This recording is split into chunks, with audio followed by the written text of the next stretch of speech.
Hi, hello, friends. Welcome to Joyful Journeys book reading session. We are in the chapter 7, which is Attitude. So, there are 6 chapters so far completed. Everything will be in the playlist. Please go through it. And we are in the 7th chapter. I'm just starting it. Experiments recently conducted by Merrill and Albert in the later philosophical laboratory at Hanover prove that what you see when you look at something depends not so much on what is there as on the assumption you make when you look.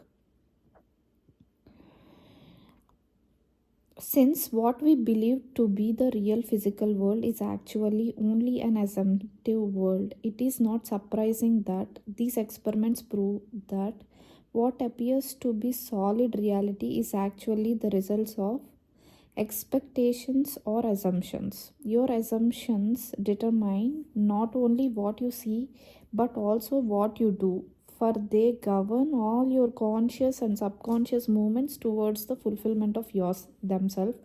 Over a century ago, this truth was stated by Emerson as follows: as the world was plastic and fluid in the hands of God, so it is ever to so much of his attributes as we bring to it.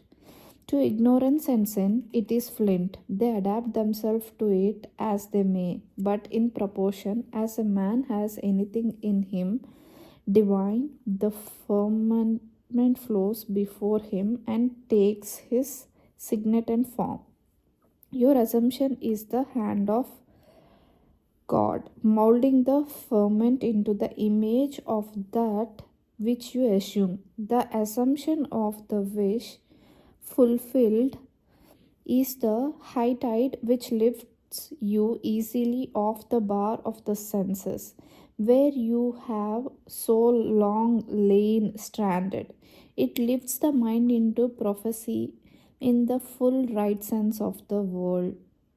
And if you have that controlled imagination and absorbed attention, which it is possible to attain, you may be sure that all your assumption implies will come to pass. When William Blake wrote, what seems to be is to those to whom it seems to be,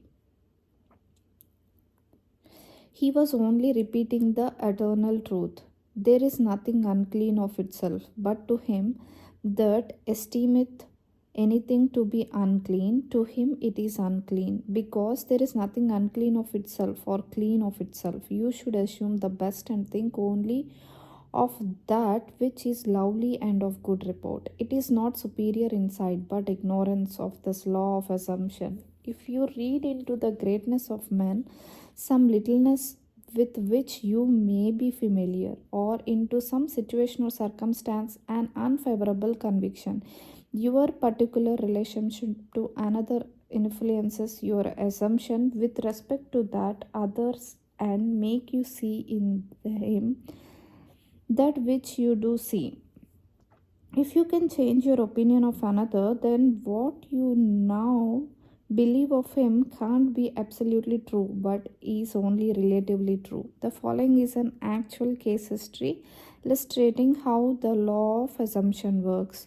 One day, a costume designer described to me her difficulties in working with a prominent theatrical producer. She was convinced that he unjustly criticized and rejected her best work, and that often he was deliberately rude and unfair to her. Upon hearing her story, I explained that if she found the other rude and unfair, it was a sure sign that she herself was wanting and that it was not the producer but herself that was in need of a new attitude. I told her that the power of this law of assumption and its practical application could be discovered only through experience, and that only by assuming that the situation was already what she wanted it to be could she proved that she could bring about the change she desired.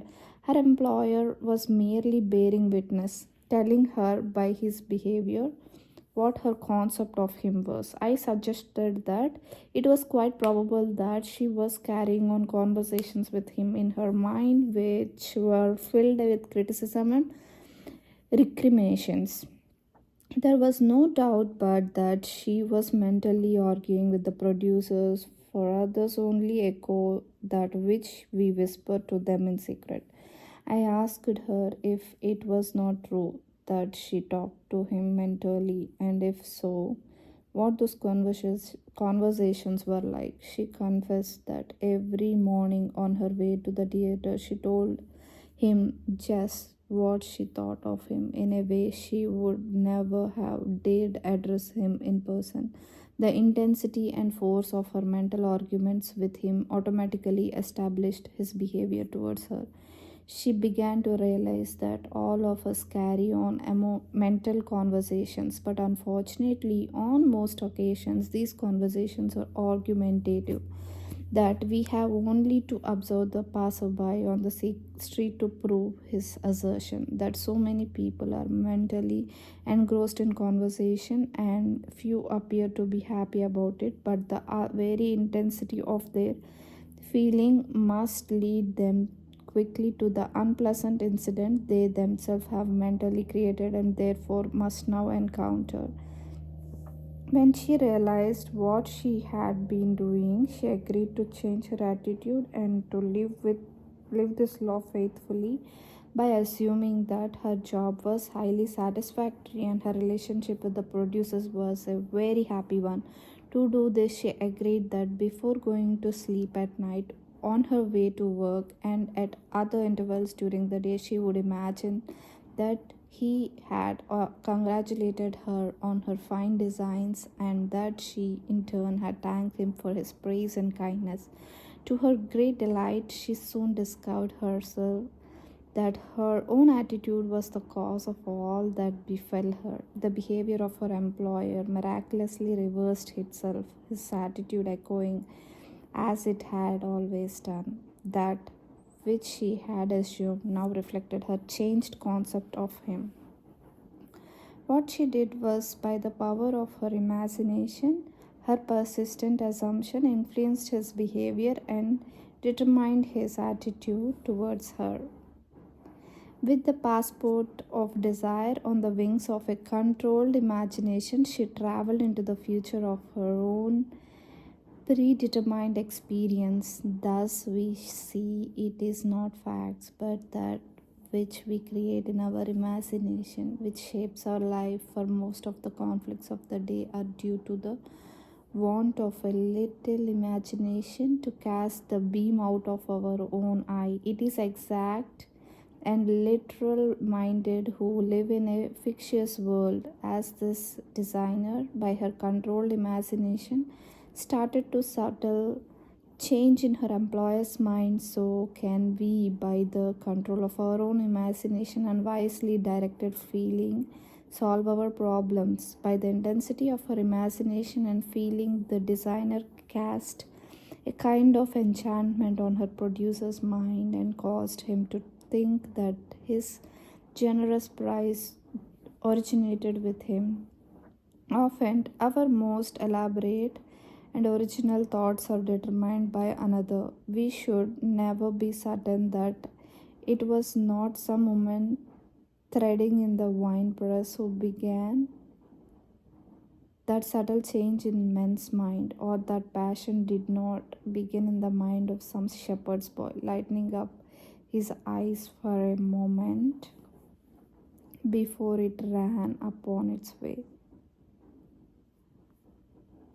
That's it, my dear friends. This is all about the attitude. Just an example of how attitude, a small change in the attitude, have changed the designer's life and solved her problems. Similarly, we can also solve our problems by simply changing our attitude and imagining what we wish we want to be.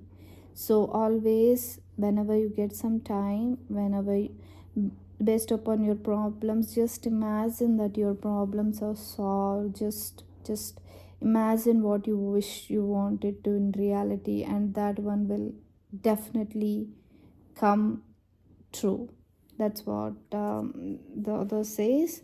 This is the chapter 7. See you all again in chapter 8. If you did not subscribe yet to my channel, please do subscribe, friends. Thank you. Bye bye.